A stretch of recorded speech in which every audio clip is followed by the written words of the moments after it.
गुरु प्यारी साध संगत जी राधा स्वामी जी। बाणी कबीर साहिब। जाति पाति पूछे न कोई, हरि कह भजै सो हरि का होई। आप जी फरमाते हैं कि किसी को भी आपकी जाति पाति नहीं पूछनी है। जो परमात्मा की भक्ति करता है वह परमात्मा का रूप हो जाता है। जहाँ हमारे कर्मों का हिसाब किताब होगा वहाँ कोई यह सवाल नहीं पूछने वाला कि तुम हिंदू थे या ईसाई, हिंदुस्तान से आए हो या अमेरिका से या अफ्रीका से आए हो। उस जगह तो हमारे भक्ति भाव, इश्क और प्रेम की ही कदर होती है। इसी तरह साईं बुल्ले शाह जो जाति के सैयद से मुसलमानों में एक बेधड़क महात्मा हुए हैं, अपने कलाम में स्पष्ट करते हैं, अमला उत्ते होन निबेड़े खड़ी रहनिया जाता। जो अपने अमलों या कर्मों पर ध्यान देते हैं वे ही परमात्मा को मंजूर हैं।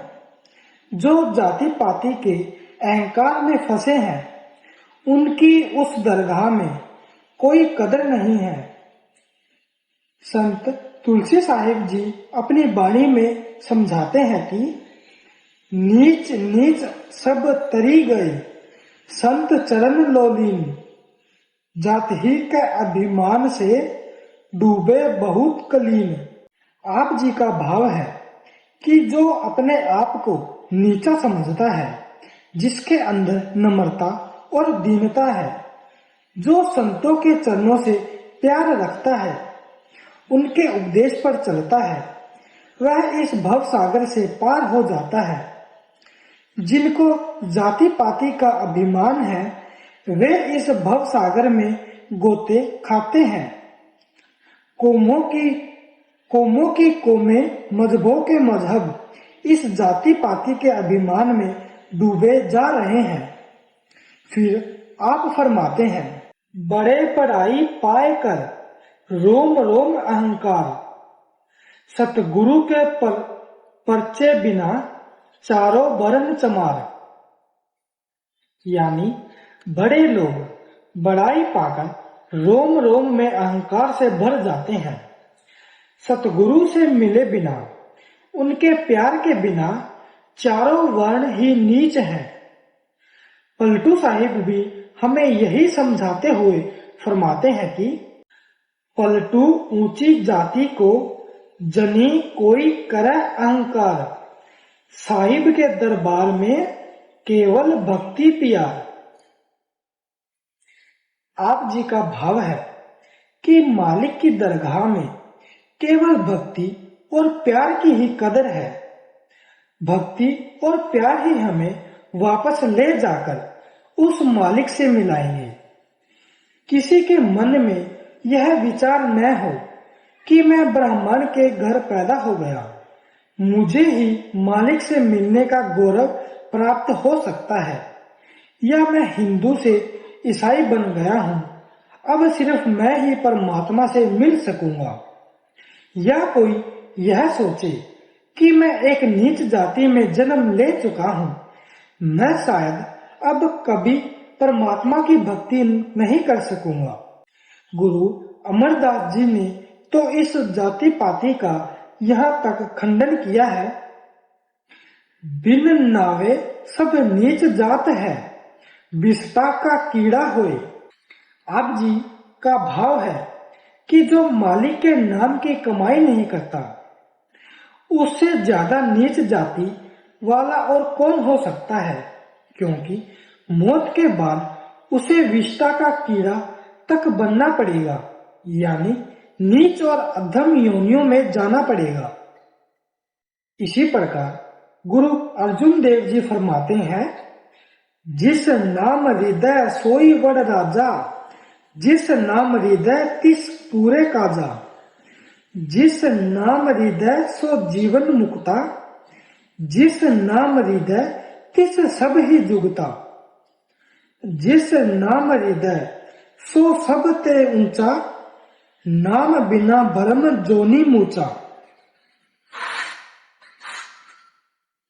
गुरु अमरदास जी फरमाते हैं, शब्द रतिया सुहानगी, शब्द रतिया सुहागणी, सच्चा शब्द सिगार, नानक होर पत हासिया, कुड़िया नाम रते पातशाह।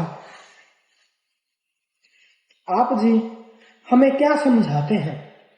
वे हमें वाणी के जरिए समझाते हैं कि जो मनुष्य शरीर प्राप्त करके उस मालिक के शब्द या नाम को अपने मन में बसा लेता है, उठते बैठते शब्द की कमाई में लग जाता है, वही व्यक्ति सबसे ऊंचा है, क्योंकि वह मौत के बाद जाकर सच्चे परमात्मा के अंदर समा जाएगा।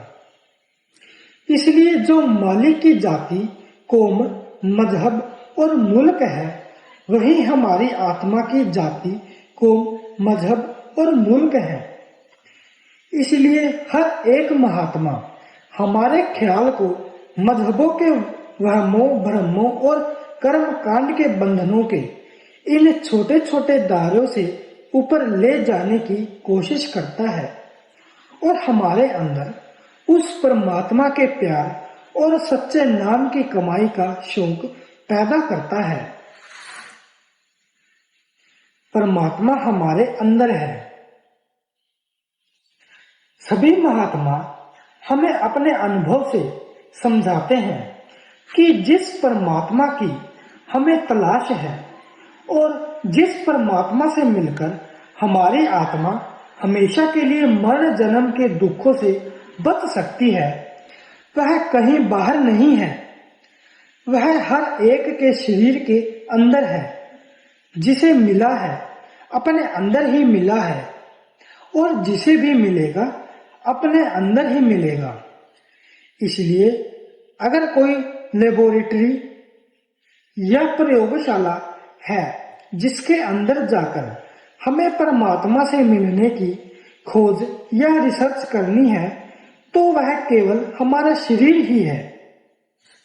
गुरु अर्जुन देव जी फरमाते हैं, सब किछ घर में बाहर नाही, बाहर टोले सो भरम भुलाही। गुरु अमरदास जी फरमाते हैं, काया अंदर जग जीवन, दाता वसै सबना करे प्रतिपाला। जिस परमात्मा ने सारे जग को जीवन दिया है, इस सृष्टि की रचना की है और जो सबका दाता है, सबकी संभाल और रखवाली करता है, वह परमात्मा इस शरीर के अंदर रहता है। आप समझाते हैं, इस गुफा में अखुट भंडारा, तिस विच वसै हर अलख अपारा। हमारा यह शरीर केवल आत्मा के रहने की ही गुफा नहीं है, वह परमात्मा भी जो अलख और अगम है, इस गुफा यानी शरीर के अंदर ही है। फिर एक और स्थान पर आप जी फरमाते हैं, काया अंदर आपे वसै, अलख न लखिया जाई, मनमुख मुगद बूझे नाही, बाहर भालन जाई। वह परमात्मा खुद हमारे शरीर के अंदर बैठा हुआ है। हम उसे बाहरी आंखों के द्वारा बाहर ढूंढने की कोशिश करते हैं। वह हमें कैसे नजर आ सकते हैं? हम मनमुख हैं, मुगध हैं और गवार हैं। जो चीज हमारे घर के अंदर है, हम उसे बाहर ढूंढ रहे हैं। इसी प्रकार कबीर साहिब जी का भी यही अनुभव है। वे फरमाते हैं, जा कारण जग ढूंढिया, सो तो घट ही माही, पर्दा दिया भरम का, ताते सूझे नाही। जो तिल माही तेल है, जो चकमक में आगी, तेरा साईं तुझ में जागी सके तो जागी। जो नैनन में पुतरी, यो खालिक घट माही, मूरख लोग न जानी, बाहर ढूंढन जाही। आप जी इस प्रकार समझाते हैं कि जिस तरह तिलों में तेल है और पत्थर में आग है, उसी तरह परमात्मा भी हमारे शरीर के अंदर है। जिस प्रकार आंख के अंदर पुतली है, उसी प्रकार इस दुनिया को बनाने वाला भी हमारी देह के अंदर है। हम लोग मूर्ख हैं, अंधे हैं, उसे अपने शरीर के अंदर तो ढूंढते ही नहीं, बाहर तलाश करने की कोशिश करते हैं, जिसकी खोज के लिए हम जंगलों पहाड़ों में भटकते फिरते हैं। जिसे हम मंदिरों मस्जिदों में ढूंढते फिरते हैं, वह हमारे शरीर के ही अंदर है। हमारे और मालिक के दरमियान भ्रम का पर्दा है, इसलिए वह हमें दिखाई नहीं देते।